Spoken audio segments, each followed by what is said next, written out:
선생님, 나는 너무 늦었어요. 60대 때 이것만 했어도 내가 지금 이렇게 살지는 않았을 텐데요. 이 말은 병원 복도에서 80대 할머니가 제 손을 붙잡고 울며 한 말입니다. 그리고 저는 깨달았습니다. 80대가 가장 많이 후회하는 말에는 공통점이 있다는 것을. 딱 세 가지입니다. 오늘 그 세 가지를 전해드리겠습니다. 지금 60대, 70대라면 이 영상은 반드시 끝까지 보셔야 합니다. 당신의 선택이 10년 뒤 인생을 바꾸기 때문입니다. 내가 내 몸을 너무 믿었습니다. 73세 김할아버지는 병원 침대에 누워 천장만 바라봤습니다. 손이 떨렸어요. 컵을 떨어뜨렸어요. 가슴이 조였어요. 그런데도 전 참았습니다. 조금만 쉬면 되겠지. 아침이 되면 괜찮아질 거야. 그렇게 20분을 혼자 버텼습니다. 119를 불러야 할 타이밍을 놓쳤습니다. 의사는 말했습니다. 조금만 더 늦었으면 정말 위험할 뻔했습니다. 그 말을 듣는 순간 할아버지는 속삭였습니다. 나는 내 몸 상태도 모르고 그냥 괜찮겠지. 그렇게 살았구나. 박순희 할머니는 요즘 자꾸 멍이 들었습니다. 팔에도 다리에도. 이상하네. 내가 언제 부딪혔지? 약 봉투를 열어봤지만 작은 글씨로 빼곡한 약 이름만 보였습니다. 며칠 뒤 주방에서 갑자기 세상이 흔들렸습니다. 어지러웠습니다. 또 그러네. 이러다 말겠지. 하지만 기운이 빠져 일어날 수 없었습니다. 이웃이 급히 병원으로 데려갔고 응급실 의사가 물었습니다. 혈액 희석제 드세요? 당뇨약은요? 약 중복 복용하신 적은요? 할머니는 대답하지 못했습니다. 그냥 병원에서 준 거요. 이게 무슨 약인지도 잘 몰라요. 의사의 표정이 굳었습니다. 멍이 든 이유가 약 때문일 가능성이 큽니다. 약 이름을 몰라서 검사를 더 해야 합니다. 할머니는 눈물이 났습니다. 내가 제대로 모르고 먹어서 이렇게 된 거구나. 검사 결과 할머니는 두 병원에서 비슷한 약을 중복으로 받고 있었습니다. 같은 동네에 사는 이영숙 할머니는 달랐습니다. 손가락 3개가 저리는 걸 느낀 순간 바로 병원에 갔습니다. 이상하네. 예전엔 이런 적 없었는데. 병원에서 작은 뇌경색 전조 증상이라는 진단을 받았습니다. 의사는 말했습니다. 빨리 오셔서 다행입니다. 한두 달만 늦었어도 큰일 날 뻔했어요. 영숙 할머니는 약 수첩을 정리했습니다. 병원마다 약마다 색깔 펜으로 표시했습니다. 이건 심장약, 이건 혈압약, 이건 아침 공복. 그리고 응급 연락처를 냉장고에 붙여뒀습니다.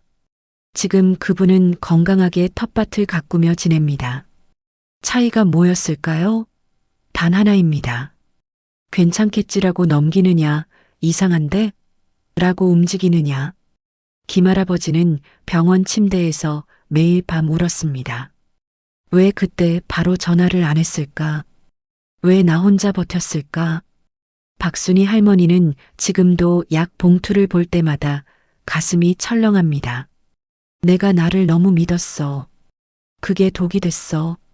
이게 80대가 가장 후회하는 첫 번째입니다. 내 몸 상태를 몰랐던 것. 이 후회는 평생 남습니다. 지금 이 영상을 보시는 분께 묻겠습니다. 당신은 지금 먹는 약 이름을 알고 있습니까? 손이 떨릴 때, 가슴이 답답할 때 바로 병원에 갑니까? 아니면 괜찮겠지라고 넘기고 있습니까? 지금 당장 메모지를 꺼내세요. 약 이름, 복용 시간, 병원 연락처. 이 3가지만 적어두세요. 그게 당신을 무너지지 않게 지킵니다. 내가 말만 했어도 이렇게까지 안 됐을 텐데. 이영자 할머니는 딸과 5년째 연락을 안 하고 있습니다. 친구처럼 지내던 딸이었습니다. 같이 시장 가고 밤늦게 전화하고 모든 걸 나누던 사이. 하지만 단 한 번의 말이 모든 걸 무너뜨렸습니다. 딸이 회사에서 승진했을 때였습니다. 할머니는 걱정되는 마음에 말했습니다. 너 너무 무리하지 마라. 엄마는 내가 좀 천천히 살았으면 좋겠다. 딸은 얼굴이 굳었습니다. 엄마, 저 나름대로 열심히 살고 있어요. 제 일을 왜 자꾸 간섭하는 것처럼 말씀하세요? 할머니는 당황했습니다. 아니야, 그런 뜻이 아니라. 하지만 이미 늦었습니다. 그날 이후 딸은 전화를 받지 않았습니다. 며칠이 지나고 몇 달이 지났습니다. 할머니는 전화를 걸려다가 손이 멈췄습니다. 혹시 또 상처가 될까? 괜히 부담만 주는 건 아닐까? 김치를 담가 딸 집 앞까지 갔지만 문 앞에서 한참을 서 있다가 돌아왔습니다. 그날 밤 할머니는 TV를 보다가 딸이 좋아하던 반찬을 떠올렸습니다. 눈물이 핑 돌았습니다. 내가 왜 그날 내 딸의 마음을 제대로 읽지 못했을까? 말하지 않았다는 이유 하나로 가족은 멀어졌고 시간은 벽이 되었습니다. 같은 동네 최순자 할머니는 달랐습니다. 아들과 크게 싸운 적이 있습니다. 아들이 사업 실패로 돈을 빌리러 왔을 때 할머니는 거절했습니다. 내가 책임질 수 없는 돈은 줄 수 없다. 아들은 화를 냈습니다. 엄마는 나를 믿지 않는구나. 문을 쾅 닫고 나갔습니다. 하지만 순자 할머니는 그날 밤 아들에게 편지를 썼습니다. 내가 거절한 건 널 믿지 않아서가 아니야. 내가 더 큰 빚에 허덕이는 걸 보고 싶지 않아서야. 엄마는 내가 힘들어하는 게 제일 무서워. 미안하다. 아들은 편지를 읽고 울었습니다. 그리고 다음 날 엄마 집으로 찾아왔습니다. 엄마, 제가 잘못했어요. 엄마 마음을 몰랐어요.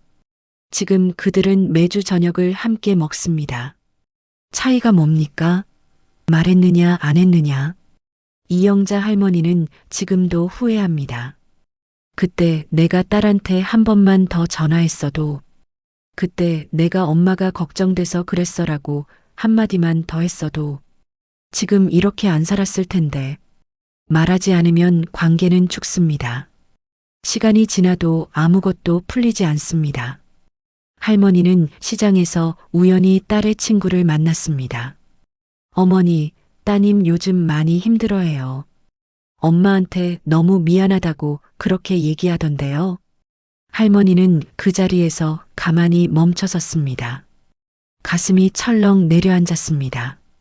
그날 밤 손가락이 떨리는 걸 억지로 누르며 딸의 번호를 눌렀습니다. 전화가 울리고 딸의 목소리가 들렸습니다.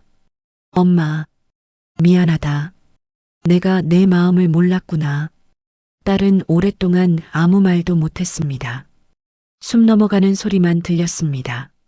엄마, 저도 미안해요. 둘은 몇 년 만에 마음을 터놓고 이야기했습니다. 지금 이 영상을 보시는 분께 묻겠습니다.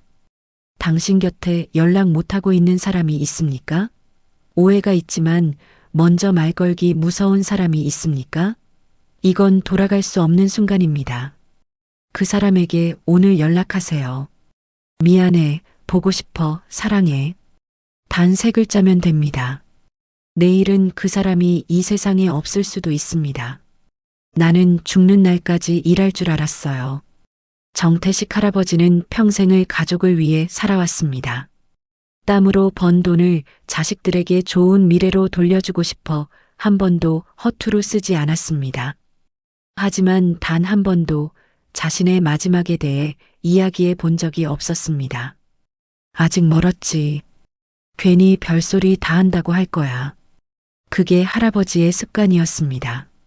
그러던 어느 겨울 갑작스러운 뇌졸중으로 쓰러졌습니다.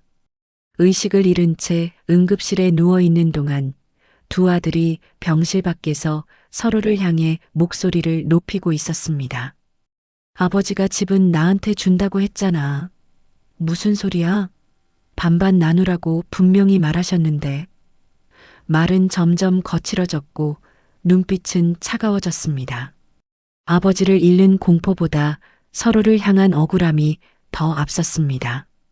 그 광경을 지켜보던 간호사는 고개를 떨구었습니다. 또 이런 일이네. 잠시 후 할아버지는 천천히 눈을 떴습니다. 목소리는 나오지 않았지만 두 아들이 싸우는 소리는 모두 들렸습니다. 그의 눈에서 눈물이 흘렀습니다. 내가 문서 한 장만 써놨다면 저 아이들 이렇게까지 싸우지 않았을 텐데. 하지만 말이 나오지 않았습니다. 손도 움직이지 않았습니다. 그는 자식들이 서로를 향해 던지는 말들을 그저 들을 수밖에 없었습니다. 형은 아버지 돈만 믿고 살았잖아. 너는 부모 마음도 모르고 도리도 모르는 놈이야.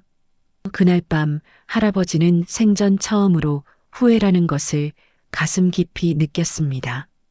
같은 병원에 입원한 박동수 할아버지는 달랐습니다. 그분은 65세 때 자식들을 모두 불렀습니다. 얘들아, 내가 미리 말해둘 게 있다. 작은 노트를 꺼냈습니다. 거기엔 이렇게 적혀 있었습니다. 집은 누구에게 줄 것인지, 은행 통장은 어디에 있는지, 빚은 없는지, 장례는 어떻게 해줬으면 하는지, 너희에게 남기는 마지막 말. 자식들은 처음엔 당황했습니다. 아버지, 아직 건강하신데 왜 갑자기? 하지만 할아버지는 웃으며 말했습니다.